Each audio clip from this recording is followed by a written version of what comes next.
Bonjour à toutes et à tous, bienvenue dans cette édition. On revient ensemble sur l'actualité de cette semaine, tout ce qui s'est passé près de chez vous. Mais avant de regarder dans le rétroviseur, on se projette sur le début de semaine qui arrive. Que nous réserve la météo? Eh bien de la pluie, essentiellement pour les 3 premiers jours. Très peu de soleil, qui fera d'ailleurs son apparition au fur et à mesure de la semaine, progressivement. Et si le temps est maussade, les températures, elles, restent sensiblement agréables. Il fera 16 degrés au meilleur de la journée de lundi et de mercredi. Et 13 degrés sont attendus au meilleur de la journée mardi. Le printemps est là et on attend les beaux jours. Fini l'hiver avec des mois froids cette année. Et il est peut-être déjà temps de penser à l'hiver prochain, surtout si votre maison consomme beaucoup d'énergie pour chauffer. Par exemple, sachez que la région a décidé de mettre en place une aide directe à la rénovation énergétique, une aide donc pour faire des travaux chez soi, qui va de 1 000 à 2 000 euros par foyer, soit une enveloppe totale de 4 700 000 euros. Une enveloppe imposante, mais que les responsables de la région espèrent qu'elle retombera dans les poches des artisans locaux qui seront en charge de ces travaux. En plus de cet enjeu économique, cette aide a pour but de diminuer la consommation énergétique des logements concernés. Pour savoir si vous êtes éligible à cette aide, rendez-vous sur le site internet des Hauts-de-France pour cette aide à la rénovation énergétique qui est d'ailleurs calculée selon certains critères sociaux. Justement, c'est le bon moment pour les faire en attendant l'isolation pour l'automne prochain et l'hiver prochain. On vise, avec cette enveloppe de 4 700 000 euros, on vise 3-4 000 dossiers dès cette année. C'est une expérimentation. Au mois de décembre, on fera le bilan de cette expérimentation et voir ce qu'il y a lieu d'améliorer, de continuer, d'optimiser. On répond à des critères sociaux, comme je vous l'ai dit, pour les propriétaires qui sont éligibles à l'ANA. On répond à des critères écologiques, justement pour traiter l'isolation. On répond à des critères économiques en venant aider 4 700 000 euros pour les artisans et les PME. On est dans de l'économie de proximité. La personne, le propriétaire qui va faire les travaux dans sa maison là ici, il ne va pas aller chercher une entreprise qui est à Marseille ou qui est à l'étranger. Il va faire travailler l'artisan ou la PME qui est dans son village ou dans la commune d'à côté. On continue de parler économie avec le prix du tabac qui a donc augmenté, ça ne vous a pas échappé, et qui devrait encore monter dans les prochaines années pour que le paquet de cigarettes atteigne les 10 euros. Une hausse qui provoque une montée de la contrebande et la fuite des clients vers les pays frontaliers. Une problématique bien connue des buralistes, mais aussi des douaniers. Dans le Nord, seuls 60% des cigarettes fumées seraient issues du réseau légal.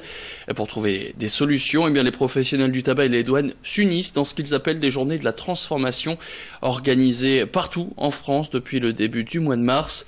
Les buralistes se retroussent les manches pour sauver leur activité qui demain ne pourra plus vivre uniquement de la vente du tabac. C'est pour ça d'ailleurs qu'ils ont récemment développé le nombre de services proposés avec la vente des colis, l'ouverture de comptes bancaires ou les ventes de cigarettes électroniques. Xavier Silly a assisté pour nous à une de ces journées. Les chiffres sont à la baisse aux alentours de 5%, donc on peut imaginer que ce n'est pas forcément la consommation qui a baissé, mais l'achat dans le réseau légal. Ici, nous sommes sur des pointes assez significatives de réseaux licites. Sur la région Nord, on est aux alentours de 34%, 39%, 40%, selon les enquêtes qui ont été conduites, de consommation non issus du réseau légal des buralistes. Donc si vous voulez une santé publique efficace, telle que le souhaite le gouvernement, il faut aussi que les contrôles et les frontières soient un peu plus étanches. Autre actualité sociale, cette fois en plus des grèves à la SNCF et dans les aéroports, il en est une autre profession qui est actuellement en colère et qui s'est fait entendre plus d'une fois ces dernières semaines, j'ai nommé les avocats. Déjà vendredi dernier à Boulogne-sur-Mer, ils étaient 300 dans les rues dans ce cortège qui manifestait contre la réforme de la justice. En plus des robes noires, on a pu retrouver un cercueil et des chants funèbres pour dénoncer cette réforme qu'ils jugent comme étant un éloignement entre les justiciables et la justice elle-même. Éloignement et dématérialisation des services qui annoncerait une fusion des tribunaux d'instance dans les tribunaux de grande instance. Vendredi dernier était donc une nouvelle journée morte, journée justice morte même, et c'est Morgane Rélan qui l'avait suivi pour nous. Sous prétexte de rapprocher les citoyens de la justice, cette réforme au contraire va les en éloigner encore. Alors, on ne parle pas de fermeture de structure pour l'instant, mais on sait très bien que c'est ce qui va arriver, ce qui va se produire, parce qu'on ne peut pas laisser des coquilles vides sans contentieux, sans personnes qui sont pour les tenir, et c'est ce qui va se produire. Donc à terme, la justice de proximité est menacée. Il peut y avoir un développement de la justice privée, comme ça s'est vu dans certains dossiers en Ile-de-France, où les gens, comme ils n'ont plus de réponse de la justice, puisque la justice n'a plus les moyens de fonctionner, rendent justice eux-mêmes. Et puis on poursuit cette édition avec le célèbre Pierrot de Lille qui lance un nouveau projet, ses meilleures recettes régionales vendues en grande surface. Pierrot nous a reçus chez lui à Quimplaghem pour goûter son fameux Potcheflèche et c'est Xavier Sidi qui s'y est collé. Sandrine, 2 œufs stockés s'il vous plaît. Voilà Fred. Alors Fred il va nous déballer ça. Ça, c'est le nouveau Potcheflèche que lance Pierrot de Lille, la star nordiste de la cuisine. Le restaurateur veut faire briller bien au-delà de la région ce plat typique flamand qui réunit de la viande de poule, de lapin, de porc et de veau, froid et pris dans de la gelée légèrement vinaigrée. Moi, mon idée, ce serait que maintenant le Potcheflèche soit connu comme le cassoulet, la choucroute, ou même le couscous qui nous a tellement pris de valeur. Je voudrais que mon Potcheflèche, on le voit partout dans toute la France, parce qu'il y a des gens du Nord partout. Et je sais bien que si on en envoie à ces gens du Nord, après ils vont le faire connaître à 2 autres personnes. Avouez que l'été, tu as un bateau à Saint-Tropez, tu mets ça sur le bateau, il y a des copains qui viennent, tu sers ça qu'une salade, ce sera parfait. Allez, mets-nous un peu de salade avec. Allez, un petit peu, un soupçon, hein. Pour atteindre cet objectif, le restaurateur s'est associé avec l'entreprise dunkerquoise Califré. Ensemble, ils ont fabriqué 2 versions du produit, soit en bocal ou en barquette sous vide, avec pour chacun sa petite particularité. Nous, on a fait celui de Pierrot, par exemple, dans le bocal en verre. Moi, j'ai fait rajouter du thym, du laurier, des carottes. Il est un peu plus parfumé. Et alors, l'avantage de celui-là, c'est un nouveau produit. Là, celui-là, c'est formidable parce que c'est un Potcheflèche désossé, sous vide, mais durée de conservation 12 mois. Donc, c'est merveilleux. Et vraiment, il est très bon. Il est surtout bien parfumé, un peu vinaigré. J'ai déjà eu des réflexions. C'est vrai qu'on met du vinaigre, mais c'est comme ça que c'est bon.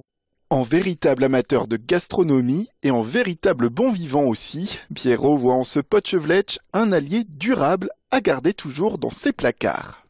C'est un plat, moi je dis toujours, t'as ça dans ton frigo d'avance, il arrive des copains, eh ben tu vas chercher une frite à la baraque à frites, tu prends ça, t'as ta bière, et vous passez une bonne soirée avec le Potcheflèche. De la simplicité et de l'authenticité à découvrir dès maintenant sur le site lesbonnesrecetesdepierrot.fr et très bientôt dans les magasins. Bon appétit! Goûtez-moi ça! Et puis on termine cette édition avec ce portrait de sœurs malentendantes qui ont ouvert il y a près d'1 an leur boutique de vêtements pour enfants. Elles créent leur propre collection, proposent également un service de retouche. Portrait signé Céline Huret. Z et B, l'association de 2 lettres derrière lesquelles se cache toute une histoire. Zined et Baya sont sœurs et partagent depuis toujours une grande passion pour la mode. Inséparables, elles ont suivi toutes les 2 le même parcours pour réaliser leur rêve, ouvrir une boutique de prêt-à-porter pour enfants. Ce rêve, elles y sont parvenues malgré un handicap qui les lie davantage. Zineb et Baya sont malentendantes. Les 2 jeunes femmes ont dû redoubler d'efforts pour mener à bien leur projet. C'est vrai que lorsque j'ai démarré mon activité en boutique, c'était pas facile avec les clients, d'autant plus que moi je suis malentendante mais je lis sur les lèvres. Mais ma sœur qui est sourde profonde et qui a l'habitude de parler en langage des signes, c'est vrai que quelquefois c'est pas facile puisqu'il faut parler doucement. On a déjà eu des clients qui sont arrivés et qui ne comprenaient pas ce qu'on disait. Donc il fallait réexpliquer et c'était pas facile. Avant de se lancer dans cette aventure, Zineb a dû faire face à quelques refus de boutiques qui craignaient qu'elle ait des difficultés à communiquer avec les clients. Pourtant, aujourd'hui, Zineb a instauré un bon contact avec la clientèle. Petit à petit, les clients ont compris que tout est possible. Donc ma sœur, jamais elle aurait pensé qu'elle pourrait travailler, avoir le contact avec les clients. Donc là, je lui ai expliqué justement qu'il ne faut pas mettre un frein sur ça, il faut se lancer. Les 2 sœurs créent des vêtements pour enfants en s'inspirant de stars. Les créatrices veulent apporter un vrai look aux plus jeunes.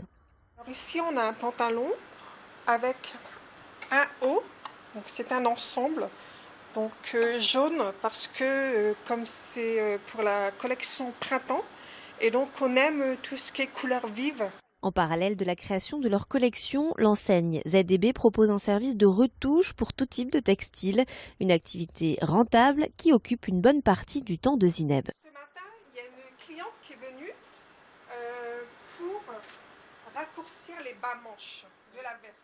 L'aventure ne fait que commencer pour le duo et elle promet de beaux moments de complicité et on l'espère, une belle réussite. Et c'est la fin de cette édition. Merci à tous de l'avoir suivi. Bonne journée sur Grand Lille TV.